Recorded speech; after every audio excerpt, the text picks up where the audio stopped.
আসসালামু আলাইকুম আর রহমতুল্লাহ বারকাত।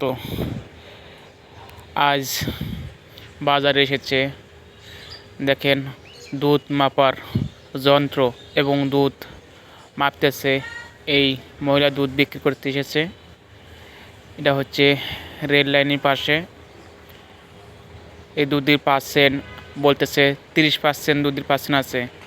এই দুধগুলো পার্সেন্ট খুব ভালো পেয়েছে এবং তাকে পুরস্কার দেওয়া হচ্ছে একটি বালতি।